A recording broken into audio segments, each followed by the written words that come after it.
Hello friends, எல்லாருக்கும் வணக்கம். இன்றைக்கி நம்ம சேனலில் ஆட்டுக்கால் வச்சு ரொம்ப டிஃப்ரெண்ட்டான ஸ்டைலில் பிரியாணி செய்ய போகிறோம்.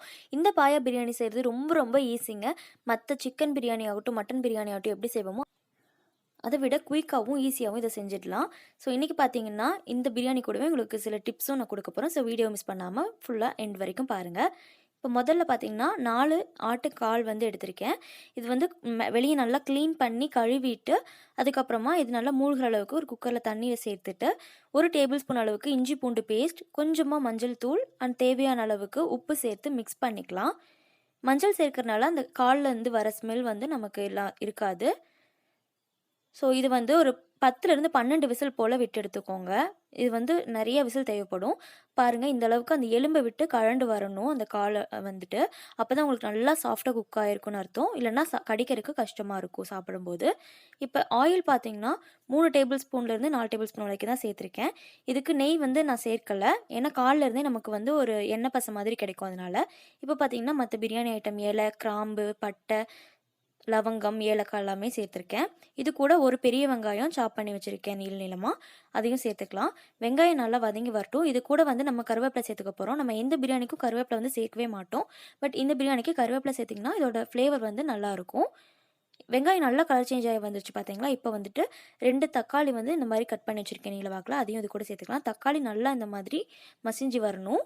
இந்த ஸ்டேஜில் இது கூட 1 டேபிள் ஸ்பூன் இஞ்சி பூண்டு பேஸ்ட் சேர்த்துக்கலாம். நம்ம ஆல்ரெடி மட்டனோட காலில் 1 டேபிள் ஸ்பூன் சேர்த்துருக்கோம். ஸோ இதில் 1லேருந்து 1.5 டேபிள் ஸ்பூன் அளவுக்கு சேர்த்துக்கிட்டா போதும். இப்போ இது கூட காரத்துக்கு 1 டீஸ்பூன் மிளகாய்த்தூள், 1 டீஸ்பூன் கரம் மசாலா, 1 டீஸ்பூன் மல்லித்தூள் மசாலா இதெல்லாமே சேர்த்துட்டு நல்லா வணக்கிக்கலாம். இது கூட தண்ணி சேர்க்க போகிறேன். இப்போ நான் அந்த ஆட்டுக்கால் வேக வச்சதில் 1 டம்ளர் தண்ணி கிடச்சிது. ஸோ அதில் 1 எடுத்திருக்கேன். நான் ரைஸ் மொத்தமாக 2 கப் ஊற வச்சுருக்கேன். ஸோ 2 கப் அரிசிக்கு 3 கப் தான் தண்ணி தேவைப்படும். ஸோ அந்த கால்லேருந்து எடுத்த தண்ணி 1 டம்ளர் இருக்குது. ஸோ நான் 2 டம்ளர் தண்ணி எக்ஸ்ட்ரா சேர்த்துக்கிட்டேன். காலையும் சேர்த்துக்கிட்டு கூடவே கொஞ்சமாக ஒரு கைப்பிடி புதினா அண்ட் கொத்தமல்லி சேர்த்துட்டு தேவையான அளவு உப்பு சேர்த்துக்கிறேன்.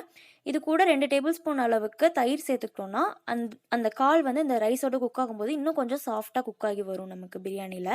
அதுக்காக தயிரும் சேர்த்துக்கலாம். லாஸ்ட்டாக கொஞ்சமாக ஒரு அரை லெமன் விட கொஞ்சம் கம்மியாகவே சாறு புழிஞ்சிக்கலாம் இது கூட. இப்போ பார்த்தீங்கன்னா தண்ணி நல்லா கொதிச்சு வந்ததுக்கப்புறமா நான் ஊற வச்சு எடுத்திருக்கேன். அரை மணி நேரம் போல் பாஸ்மதி ரைஸ் ஊற வச்சு எடுத்திருக்கேன். அது இது கூட சேர்த்துக்கலாம்.